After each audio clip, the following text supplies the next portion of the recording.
میرے حسین تجھے سلام۔ حضرت علی کے ساتھ زندگی کے ایام گزارنا کہ حضرت علی تم سے راضی۔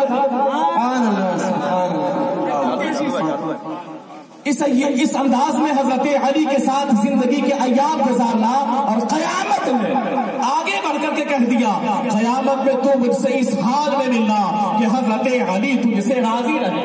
سبحان اللہ۔ ہم بھی اپنی لاڈلی کا رخصتی کرتے ہیں نا، وداعی کے وقت میں میرے آقا نے جب اتنی بڑی بات کہہ دی ہے نا، اتنی بڑی جب بات کہہ دی کہ اس انداز میں قیامت میں ملنا کہ حضرت علی تم سے راضی رہے۔ بھئی میاں بیوی کے درمیان کئی مرتبہ جھگڑا ہوتا ہے، کئی صبح و شام ہوتے ہیں وغیرہ وغیرہ، اور مختصر یہ جب اتنی بڑی بات میرے آقا نے کہہ دیا تو حضرت فاطمہ نے کہا بابا جان جب آپ رخصتی کے وقت میں یہ مجھ سے کہہ رہے ہیں، یہ پیغام دے رہے ہیں کہ قیامت میں، یہاں نہیں قیامت میں اس حال میں ملنا کہ حضرت علی راضی رہے، اے بابا جان وہ فارمولہ بھی آپ ہی بتا دیجیے۔ میاں بیوی کے درمیان کئی مرتبہ جھگڑا ہے نا، کئی مرتبہ جھگڑا، لیکن حضرت فاطمہ کہہ رہی ہیں کہ وہ فارمولہ بھی بتا دیجئے، ہے نا، وہ پیغام بھی آپ دے دیجئے، میں کون سا ایسا عمل کروں گی کہ حضرت علی مجھ سے راضی رہے۔ مسلمانوں میرے آقا صلی اللہ علیہ وسلم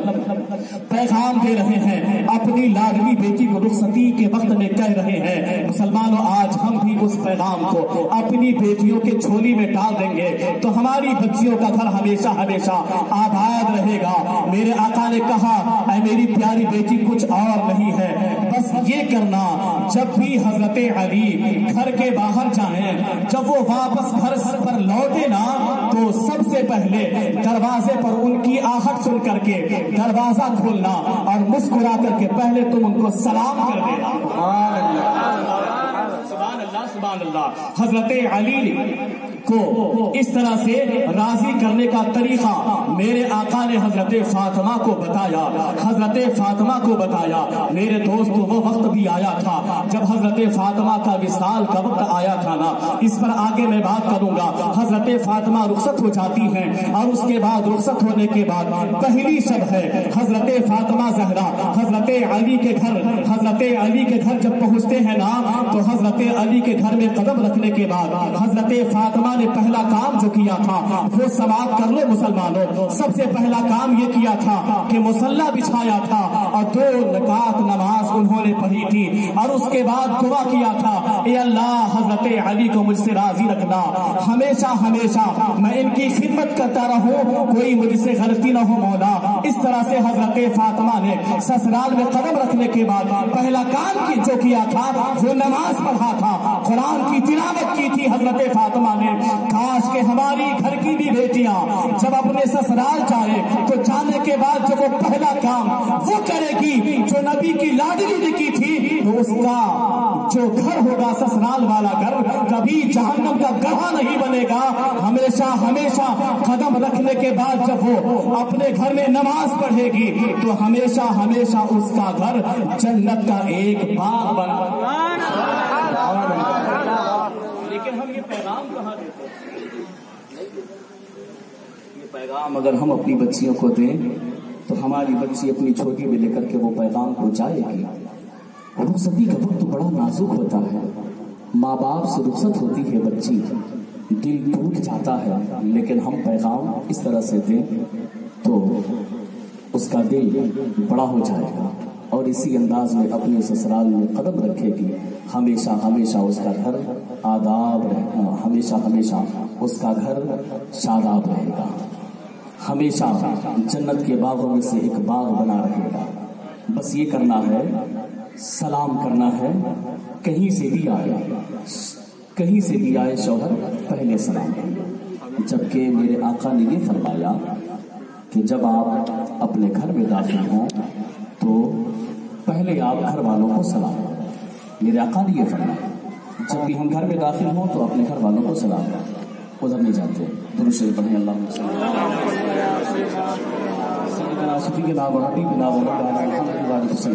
صلاۃ و سلام علیک یا حبیب یا رسول اللہ صلی اللہ علیہ وسلم۔ میرے آقا نے فرمایا اپنے گھر میں داخل ہو تو پہلے سلام کرو، سلام کرنے سے برکتیں نازل ہوا کرتی ہیں، آپس کے اختلاف دور ہو جاتے ہیں، ہے نا، وغیرہ وغیرہ، بہت فائدہ ہے۔ حضرت علی رضی اللہ تعالی عنہ کوئی گھر بھی نہیں تھا، غالباً حضرت زید بن حارثہ نے اپنا مکان دیا تھا رہنے کے لیے۔ اب دوسرا دن، پہلی شب دوسرا دن جب ہوتا ہے، حضرت علی کیا دیکھتے ہیں کہ رسول پاک صلی اللہ علیہ وسلم کی لاڈلی بیٹی گھر کے کام خود سے سب کرنے لگتی ہے، برتن بھی دھو رہی ہے، کپڑے بھی دھو رہی ہے۔ حضرت علی سے کہتی ہیں کہ آپ اپنا امامہ شریف نکال کر دے دیجئے، گندا لگ رہا ہے، اس کو بھی دھو لیتی ہوں، اس کو بھی دھو لیتی ہوں۔ اس طرح سے حضرت فاطمہ سسرال میں جانے کے بعد اپنا کام گھر کا خود سب کرتی ہے۔ حضرت علی رضی اللہ تعالیٰ دوسرے کے یہاں نوکری کرنے کے لیے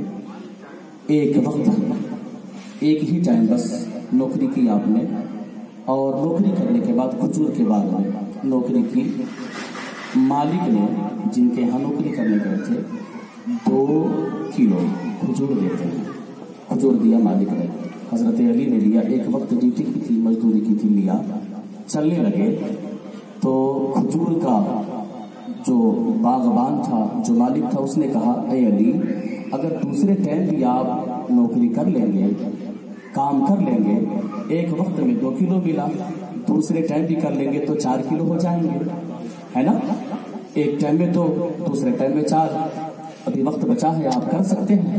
تو حضرت علی کا جواب سنو مسلمانوں، حضرت علی نے کہا کہ 2 کلو ہیں، 2 کلو ہے نا، 1 کلو میرے گھر کے لوگ کھائیں گے، 1 کلو مدینے کے بچے کھائیں گے۔ اب آگے وہ مالک کہتا ہے کہ بھائی شریعت کے دائرے میں رہ کر کے دولت کمانا، محنت کرنا، یہ تو جائز ہے، یہ تو جائز ہے، آپ کما سکتے ہیں، آپ کے پاس وقت بھی ہے، کما سکتے ہیں، 2 کے بجائے 4 لے کر کے جا سکتے ہیں۔ تو حضرت علی نے کہا، وہ جواب حضرت علی نے کہا کہ معلوم ہے شریعت کے دائرے میں رہ کر کے دولت کمانا یہ جائز ہے، لیکن زیادہ اگر ہو گیا، بھائی مال و دولت کا حساب اللہ کے یہاں دینا ہے، زیادہ ہو گیا تب بھی حساب دینا ہے، اور شریعت کے دائرے میں کمانا یہ جائز، اور ہٹ کر کے کمانا یہ حرام ہے، ناجائز ہے۔ حضرت علی نے کہا کہ اگر زیادہ ہو گیا تو مال دنیا کا جو ہے نا وہ عذاب ہے میرے لیے، اور زیادہ ہو گیا تو اللہ کے یہاں مجھے حساب دینا پڑے گا۔ حضرت علی کا جواب سنو مسلمانوں، ہم اپنے دل میں ہاتھ رکھیں اور سوچیں کہ ہم کیا کرتے ہیں اور ہمارے اسلاف نے پیغام کیا دیا ہے۔ حضرت علی کہتے ہیں کہ زیادہ ہے تو اس کو حساب دینا پڑے گا، اور اگر مال و دولت دنیا کا دوسرے انداز میں کمایا جائے تو وہ عذاب بن جاتا ہے۔ حضرت علی کہتے ہیں کہ قیامت کے دن میں اس سے بھی ڈرتا ہوں کہ مجھے زیادہ حساب دینا پڑے، اور میں اس سے بھی ڈرتا ہوں کہ مال و دولت میرے لیے عذاب بن جائے۔ سبحان اللہ، سبحان اللہ۔ حقیقت یہ کم کماؤ خوش رہو، کم کماؤ خوش رہو، اس انداز میں حضرت علی نے زندگی گزاری۔ حضرت علی رضی اللہ تعالی رسول پاک صلی اللہ علیہ وسلم کے چہیتے داماد بھی، اور آپ رشتے میں بھائی بھی لگتے تھے، بھائی بھی لگتے تھے۔ درود شریف پڑھیں، آج سناتا ہوں اللہم صلی علی سیدنا شفیعنا محمدنا مولانا محمد علیہ وسلم، صلاۃ و سلام علیک یا رسول اللہ صلی اللہ علیہ وسلم۔ وقت دیکھیں کہ گفتگو کریں، سمجھ میں بات نہیں آتی ہے۔ حضرت علی رضی اللہ تعالیٰ عنہ کی ذات بابرکات بہت ہی ارفع و اعلیٰ، میرے آقا صلی اللہ علیہ وسلم کے بہت قریبی، بہت قریبی، بہت قریبی۔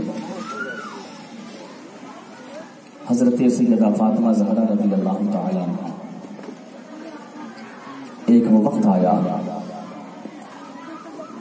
کہ جب حضرت علی رضی اللہ تعالیٰ گھر کے باہر سے کسی کام کی غرض گئے تھے، واپس جب آتے ہیں تو کیا دیکھتے ہیں؟ حضرت سیدہ طیبہ طاہرہ فاطمہ زہرا وقت سے بے وقت گھر کے سارے کام کاج کر رہی ہے، وقت سے پہلے آٹا گوندھ رہی ہیں، برتن وغیرہ وغیرہ سارے کام حضرت علی آتے ہیں. حضرت علی آتے ہیں تو کہتے ہیں کہ یہ وقت سے پہلے ساری چیزیں کیوں؟ تو حضرت فاطمہ نے کہا کہ علی میں نے رات خواب دیکھا ہے، میرے سرہانے میرے بابا کھڑے ہو کر کے اس انداز میں دیکھ رہے تھے جیسا کوئی چیز تلاش رہے ہوں. تو میں نے پوچھ لیا بابا اس انداز میں کیوں دیکھ رہے ہیں؟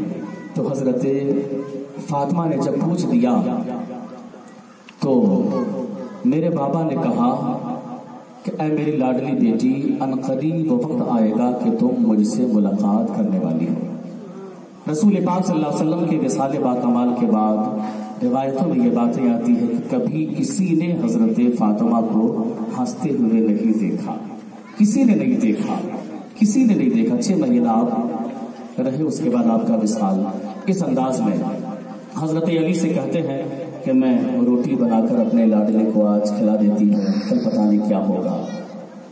میں اپنے دونوں شہزادوں کو اپنے سے نہلا دھلا کر، جوڑے پہنا کر، دولہا بنا کر جی بھر دیکھ لیتی ہوں، پتہ نہیں ان کے ساتھ کیا ہوگا.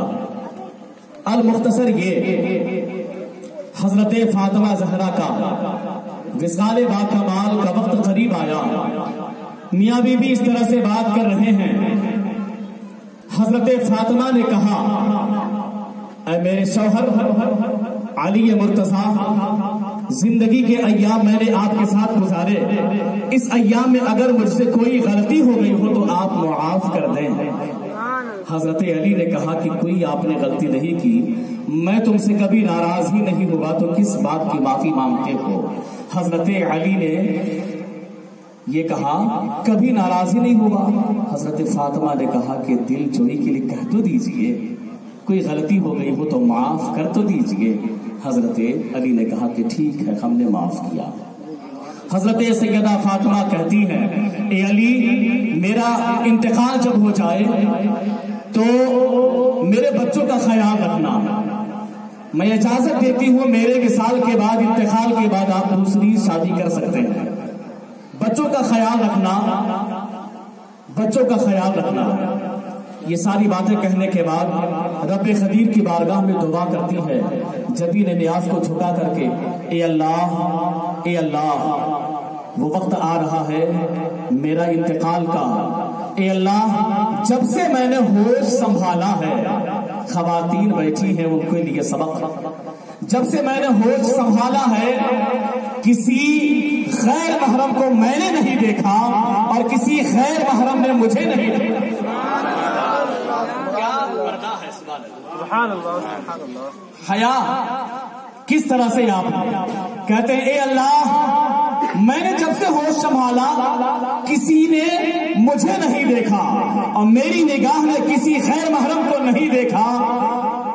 انتقال کے وقت میں روح قبض کرنے کے لیے فرشتے جس کو تو نے مقرر کیا، وہ فرشتہ جن کا نام حضرت اسرائیل ہے، وہ آئیں گے میری روح قبض کرنے کے لیے. اے اللہ، وہ حقیقت میں وہ فرشتے ہیں لیکن ہے تو میرے لیے غیر محرم. اے اللہ، جبکہ آسمان کے ستارے بھی مجھے نہیں دیکھے ہیں، اے اللہ میری خواہش یہ ہے کہ تو میری روح خود قبض کر. حضرت فاطمہ نے دعا کی اور ان کی دعا اللہ نے قبول فرمائی. اللہ تعالیٰ نے خود ان کی روح کو قبض کر لیا. حضرت سیدہ فاطمہ نے کہا تھا میرے وصال کے بعد، انتقال کے بعد ایسے وقت میں میرا جنازہ اٹھانا جبکہ پورا مدینہ سو رہا ہو. میں یہ نہیں چاہتی کہ انتقال کے بعد بھی میرے جنازے کو کسی غیر محرم کی نظر پڑ جائے. اللہ اکبر، اللہ اکبر، سبحان اللہ. کس طرح سے آپ نے زندگی گزاری اور وصال کے بعد بھی آپ کس انداز میں پردے کا خیال آپ رکھ رہی ہیں. کاش کہ آج بھی ہماری ماں بہنیں حضرت سیدہ طیبہ طاہرہ فاطمہ زہرا رضی اللہ تعالی عنہا کی سیرت پر عمل کرنے لگ جاتی تو وہ ہر جگہ کامیاب ہو جائیں. درود شریف سنائیں. اللہم صلی علی سیدنا شفیعنا و حبیبنا مولانا محمد وآلہ وسلم. صلاۃ و سلام علیک یا حبیب یا رسول اللہ صلی اللہ علیہ وسلم. حضرت علی رضی اللہ تعالی عنہ، حضرت علی رضی اللہ تعالی عنہ عثمان غنی کے وصال کے بعد کون سے ہجری میں امیر بنے؟ 35 ہجری میں. اور آپ کا وصال با کمال، آپ جو شہید ہوئے وہ 40 ہجری میں کوفے کی جامع مسجد میں آپ شہید، کوفے کی جامع مسجد میں آپ شہید ہوئے. فجر کی نماز کے لیے لوگوں کو اٹھاتے جا رہے تھے. جیسے ہی مسجد کے دروازے پر پہنچتے ہیں، ایک ایسا بدبخت ملجم نامی شخص بہت دنوں سے تلوار کو زہر میں بھگو کر رکھا تھا، اس انداز میں آپ کو اوپر وار کیا کہ آپ لہو لہان ہو گئے، آپ کی داڑھی مبارک خون سے لت پت ہو گیا. تو کہتے ہیں اے اللہ تیرا شکر ہے آج میں کامیاب ہو گیا. رسول پاک صلی اللہ علیہ وسلم نے جس کی خبر دی تھی وہ آج میں اپنی نگاہوں سے دیکھ رہا ہوں، وہ آج اپنی نگاہوں سے میں دیکھ رہا ہوں. حضرت علی کا وصال با کمال ہو جاتا ہے. اس کے بعد خلافت کی بات آتی ہے تو حضرت امام حسن مجتبی خلافت کے مسند پر فائز ہوتے ہیں اور 6 مہینے حضرت امام حسن مجتبی خلافت کے مسند پر فائز رہے. اس کے بعد لوگوں میں جب اختلاف ہوا تو وہ اسی رسول پاک صلی اللہ علیہ وسلم کی بات کو، جو رسول پاک صلی اللہ علیہ وسلم نے مسجد نبوی میں ممبر پر تشریف فرما تھے، حضرت امام حسن مجتبی کھڑے تھے لوگوں کے درمیان، کہا تھا میرے سرکار نے کہ یہ میرا بیٹا سید ہے. سبحان اللہ کہہ دو. امام حسین کا تذکرہ کرتے ہیں، ان سے پہلے حضرت امام حسن مجتبی کا بھی کچھ تذکرہ کرنا بہت ضروری ہے، کیونکہ ہر اعتبار سے امام حسین سے افضل و اعلیٰ حسن مجتبی بڑے ہیں نا. اور امام حسین کے امام میرے آقا نے ممبر پر تشریف فرما تھے، لوگوں کے درمیان یہ کہا تھا کہ یہ میرا بیٹا، میرا نواسا امام حسن کے بارے میں، یہ میرا بیٹا سید، محبت میں کہتے تھے اپنے نواسے کو بیٹا. سبحان اللہ، یہ میرا بیٹا سید ہے.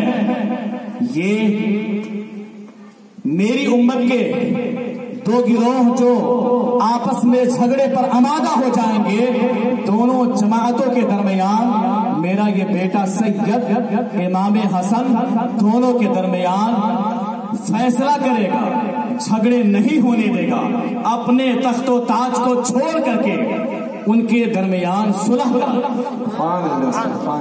6 مہینہ رہے. اس کے بعد حضرت امیر معاویہ کو کچھ شرائط کے ساتھ امام حسن مجتبی نے ان کو خلافت دی. امام حسین رضی اللہ تعالی عنہ جب آپ پیدا ہوئے، میرے آقا کو خبر ملی، تشریف لے گئے. میرے آقا نے امام حسین کو دیکھا، گود میں لیا. جس طرح سے ہمارے ہاں بچہ پیدا ہوتا ہے تو ہم پہلا کیا کام کرتے ہیں؟ اذان دیتے ہیں. سبحان اللہ کہتے ہیں، اذان دیتے ہیں. میرے آقا نے بھی امام حسین کی پیدائش پر ان کے کانوں میں اذان کہی. اذان کہنے کے بعد میرے آقا صلی اللہ علیہ وسلم نے امام حسین کو اذان دینے کے بعد میرے آقا نے ارشاد فرمایا، اے بیٹا حسین، یہ آواز جس کو تم نے پہلی مرتبہ سنا، اس آواز کی تم لاج رکھنا. ابھی پیدا ہوئے نا، اذان دینے کے بعد کہتے ہیں اس آواز کی تم لاج رکھنا. اب تک امام حسین آنکھ نہیں کھولے تھے، آنکھ کھولتے ہیں گود میں ہیں اور اس کے بعد نگاہوں میں نگاہ ڈالتے ہیں. حضرت حسین نگاہوں میں نگاہ ڈالتے ہیں. نانا جان کی نگاہ میں نگاہ ڈالی اور نگاہوں میں جواب دیا تھا، نانا جان فکر کرنے کی ضرورت نہیں ہے. آپ نے کہا میرے آقا نے کہ اے حسین، اس آواز کی لاج رکھنا، یہ آواز نانا مصطفیٰ کی ہے. تو نگاہوں میں جواب دیا تھا حضرت امام حسین نے، نانا جان فکر نہ کریں، اگر آواز نانا مصطفیٰ کی ہے تو کان بھی امام حسین سید الشہداء کا ہے، امام حسین سید الشہداء کا ہے۔ اے نانا جان فکر نہ کریں، لوگ مسجد میں بیٹھ کر اللہ اللہ کیا کرتے ہیں، لوگ مسجد کے ممبر میں بیٹھ کر کے اللہ اللہ کرتے ہیں، لوگ اپنے حجرے میں بیٹھ کر کے اللہ کی تسبیح بیان کرتے ہیں، لوگ اپنے گھر میں بیٹھ کر کے قرآن کی تلاوت کرتے ہیں۔ امام حسین نے اس عالم میں کہا تھا اے نانا جان آپ فکر نہ کریں، اگر باری آئے گی تو یہی آپ کا نواسا میدان کربلا میں اپنے تمام رفقا کو شہید کرنے کے، شہید ہو جانے کے بعد خود بھی اپنی جان کو نچھاور کر دے گا آپ کی شریعت کے خاطر، آپ کے دین کی خاطر۔ اس کے بعد جب اپنے آپ کو شہید کرا لے گا تو یہی آپ کا نواسا نیزے پر چڑھ کر قرآن کی تلاوت کرتا ہوا میدان کربلا میں نظر آئے۔ نعرہ تکبیر، نعرہ تکبیر، نعرہ رسالت، ذکر شہداء کربلا، نعرہ تکبیر۔ اس کی ہمت پر علی شیر خدا کو ناز ہے، اس کی ہمت پر علی شیر خدا کو ناز ہے، اس نواسے پر محمد مصطفیٰ کو ناز ہے، اس نواسے پر محمد مصطفیٰ کو ناز ہے۔ سجدے اوروں نے کیے لیکن ان کا نیا انداز ہے، سجدے اوروں نے کیے لیکن ان کا نیا انداز ہے۔ حسین نے وہ سجدہ کیا جس پر خدا کو ناز ہے، حسین نے وہ سجدہ کیا جس پر خدا کو ناز ہے۔ آئین مشیت کا شناسہ ایسا، آئین مشیت کا شناسہ ایسا، آئین مشیت کا شناسہ ایسا، کیوں فخر سے جھومے نہ رسول عربی، مقدر سے ملتا ہے نواسا ایسا، مقدر سے ملتا ہے نواسا ایسا۔ وقت کی پابندی کرتے ہوئے آئیے رب قدیر کی بارگاہ میں دعا کر لیں، اللہ تبارک و تعالی ہم تمام تر حاضرین کی حاضری کو اپنے فضل و کرم سے قبول فرمائے۔ مجھ گناہگار سے بولنے میں جانے انجانے میں کوئی غلطی ہو گئی ہو، اپنے فضل و کرم سے اللہ تعالی اس کو معاف فرمائے۔ آئیے میرے ساتھ کلمے کا ورد کر لیں، اجتماعی طور پر پڑھیں، استغفر اللہ ربی من کل ذنب واتوب الیہ، لا الہ الا اللہ محمد رسول اللہ صلی اللہ علیہ وسلم، وآخر دعوانا ان الحمدللہ رب العالمین۔ کھڑے ہو جائیں۔